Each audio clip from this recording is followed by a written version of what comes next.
we have Rel, we have Discord, we have Reddit. But how does this all add up in the community saving Planetside 2? Well, stay tuned.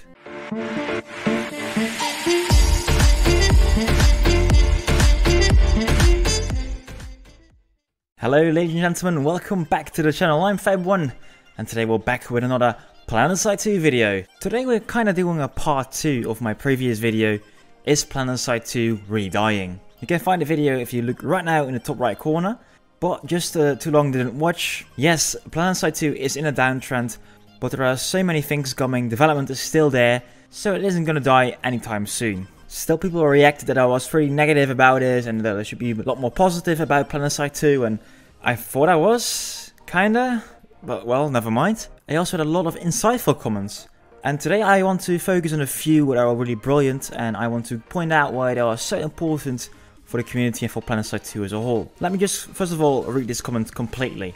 Hey Faber, I like the video, but coming from a vet, I think some of the thoughts are a bit narrow-minded. This isn't directly against you, but more the post you mentioned and the interpretation. One of the things that the data doesn't account for, so we're talking about the statistics right now, for all the updates, how the community keeps itself alive, and the latent veterans like me will still keep an ear to the ground. I help run an outfit that's over 200 people strong, about 2.5 squads on our ops night. And one of the things that we do in our community is just doing our best to keep the game fresh. From changes to our doctrine to hosting events and joint ops with our outfits, we do our best to retain our players by being content creators at a local level. I think he refers to me being like a content creator on a broad YouTube level, but well. I don't know whether or not you are in an outfit. Small comment thanks to TJ Heavy, part of the community. We recently made our own Fab1 Gentlemen's Club and you're very welcome to join. We're still a very small outfit on Miller VS, so just send me a comment and I will add you, but okay. But I do know that the solo player playstyle isn't the best way to play the game if you're looking to play for the long term. As for the update, at some point they're going to release DirectX 11 along with a new continent. Again, to comment on that, DirectX 11 will be there approximately in March. I expect it to be on the test server this week still, or maybe start next week. And the new continent named Usher will be there, I think November, December and 2019 at least. Let's continue. And I'm willing to bet that they, the developers, will be taking care of the bugs as they come up. I have no doubt that the vets who are still checking in will hear of the big developments to the game and the engine itself, which could cause an upward trend in the data over time and reduce the general turnover of the community. I'm not saying this to say you're wrong, I just wanted to address some of the positives that can come in the future. I'm optimistic. Thank you so much, Insanity's Reign. This is exactly the kind of positivism we need in the community, really. By the way, you also got a stunning profile picture, but let me continue to go to the points. First of all, we got the updates. As one of the graphs shown by Bezino in the video. Yeah, the updates do kind of make sure new people come back. And yeah, we'll probably see the same thing happening with DirectX 11, Osher and then NS Ops. I do think it will be easier to retain players with better performance. I mean, the amount of rage quits I've seen just by the game not feeling good, not playing well, not playing smooth. The amount of number is high. I've seen lots of players having that issue. And yeah, maybe things like DirectX 11 or other engine upgrades will keep them alive and back in the game. So I'll plus for player retention, possibly. Not sure yet, but at least we'll get a little bump for a short time. Also, I have to mention that Insanity Range also says that developers keep smashing bugs. And there I want to point to another comment I just got yesterday on Friday. And continued developer support just shows me that it is so important to keep attracting new players. Again, I'm gonna read this comment. Flashbang says, this game has been on my list since 2018, but was not sure if I should try it out since the game is old and the developers won't be active anymore. Well, I guess I was wrong. Alright, you got me. I've made up my mind. This was a reaction on my video, Planetside 2 worth checking in 2019. Again, you can find it in the right top corner, the link to the video. What I told in this video is the development is still very active. To me, this really shows that at least if the developers are still believing in the project, and Rel is really believing in the project, they were still able to pull in new people, guys. It isn't that hard. I mean, we can still get this uptrend, but I think it's hard still. It is hard, but there is this possibility. And I try to be as positive as Insanity Reigns. By the way, if you're watching Insanity Reigns, just let me know which outfit you're on, because I do think you deserve a special outfit spotlight in maybe a coming video. Anyway, this comment also got some more traction, and we got another comment, and this time from Dim Giant. He adds to the conversation by saying, For one, this is actually a significant point. There's more and more support for community-driven events that highlighted the Planetside 2 that shines in its full glory. Our outfit grew to 1,000 plus players in only a couple months, in no small part due to the fact they were dedicated to fun, using the engine's full capabilities and highlighting what can still yet be. And there's one thing that grasps an account for, the community's unpredictability, and insane people like me who have dedicated the next 5 years of their lives towards resurrecting the game. Yeah, Dim, you're freaking insane for spending 5 years on this game. But that's true for many VUDs.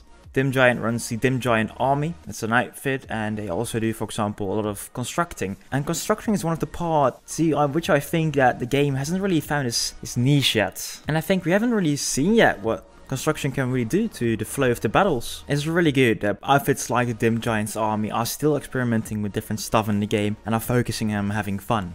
This is one of the many comments I got, and I always try to react to all of them, so if you have any comments on any video, please leave them, and I really try to use them also in my argumentation, and I'll also use them in my video, so I really appreciate them, and I really try to improve this discussion, so don't be afraid to leave any comments. And if you like the videos, of course, always press that big red subscribe button down below. But let's go into what my thoughts are. First of all, I want to point out that I am kind of a lone wolf. That's my personal style. I have this feeling that the fights are pretty hectic and hard to really stay in like a good fight formation. It's different than other games, other MMOs that I've tried with PvP. So I don't know, I just try to play solo. But I completely understand the social impact that the game should have on you. Playing games with friends is always better. It doesn't really matter what game, together it's always better. And especially in Planetside 2, I don't know, there's this focus on it. Because it's this MMO feel, it has something special, especially with the outfits. So would I recommend joining an outfit in general? It depends on your playstyle, what you like, and still this game is very fun. If you're just playing solo, there's nothing wrong with that. But you might burn out of this game a lot faster if you're not playing with an outfit or not playing with an active group of friends. But still, you don't have to be part of an outfit to make an impact to the community. Or you don't really have to impact the community, you can also just be a part of it, man. Nothing wrong with that. I mean, just lurking inside the Discord, that's fine too. But okay, it is very important how actually having like these Discord discussions or the Reddit discussions we have. I will post links to all these things in the description down below, of course, because I think it's important to also become part of it. Because discussing things keep the interest high. And also, this is what I think is very cleverly done by the Direct team, and it is hiring Rel. Again, maybe you guys don't really agree with all the things he changed to the game, but Rel adds to the team by his designs. But I don't want to say like Roxley's not doing anything, she's the community manager. But Rel is so often so involved in the community. The times I have seen him say, well, I'm just joining in for like a few minutes because I have a coffee break right now or a lunch break. But yeah, I just want to check it out, and then he says some stuff about the game development, how it's going, or just in general does some stuff. That's amazing. Again, just these are his lunch breaks, his time to relax, and he's still busy with his corporate stuff actually. I really think he is genuinely very interested in what he does, and he's very proud that he's a part of the team. And he can live the dream, he can really try to help Planetside 2 become bigger, or at least be according to his will. Hiring Rel was like a 2-for-1 package for DBG. He's both a community manager as well as doing his designs, so that's, I think, wonderful. But again, why does this matter? I really think that people have the feeling that they have also little say in what's going to happen. If you're discussing stuff and it's not heard by anyone, just, you know, made for deaf man's ears, yeah, well, what does it really matter then what you're discussing? Not really, right? But okay, we don't have to exaggerate the role of Rel, because there are more important things happening. One of the things happening community-wide for everyone are, for example, events of the Planetside battles. Server smash, lane smash, air smash, whatever. A lot of smash. And I even think the world record was in some way organized by the Planetside battles team. However, I'm not sure about that, but I think they are at least a very important part of it. At least thank you a lot for recording it and putting it on YouTube later on. Anyway, they are still actively doing events. And even right now, they're doing the Player Infantry League. The Player Infantry League is, I think, even the biggest event they have had so far. Almost 20 teams of 6 are participating into the events. And that means that already so many people, so many teams are actively really tryharding with infantry gameplay in Planetside 2. That's very cool in my opinion. But okay, the Planetside battles are also a reason why the hardcore players are still over here and are still entertaining people. Maybe it's a small part, but is still an important part. Then I want to talk about something else, and that's not the local level content creation by outfits, because that will keep players interested in the game. But I also just want to look at what the community does right now on Twitch, on YouTube. Because yes, we're kind of small right now.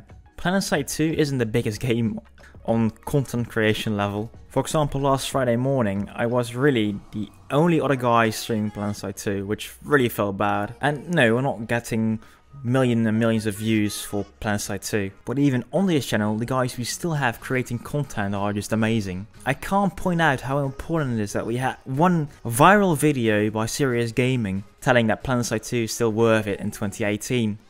This video alone brought in so many new people. I think he did a better job bringing in new people than David Games himself with all advertisements, at least the last few years. Finally, I also want to mention other things, because we're not only active on pages like YouTube and Twitch, but also there are so many guys doing it in different ways still.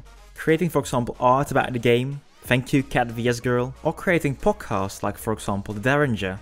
And so many different ways the Planetside 2 communities has its own little corner of the internet, and they spread awareness, they keep the community active, engaged in some way. I think it's very important to realize that. Anyway, I also want to have a similar impact. I also want to try at least helping the community a bit more, so I will keep creating videos and you can help me just by watching them and maybe considering joining the Gentleman's Club on our Discord, or maybe just subscribing to the channel like always. Anyways, I'm Fab1 and I will see you soon with some more content.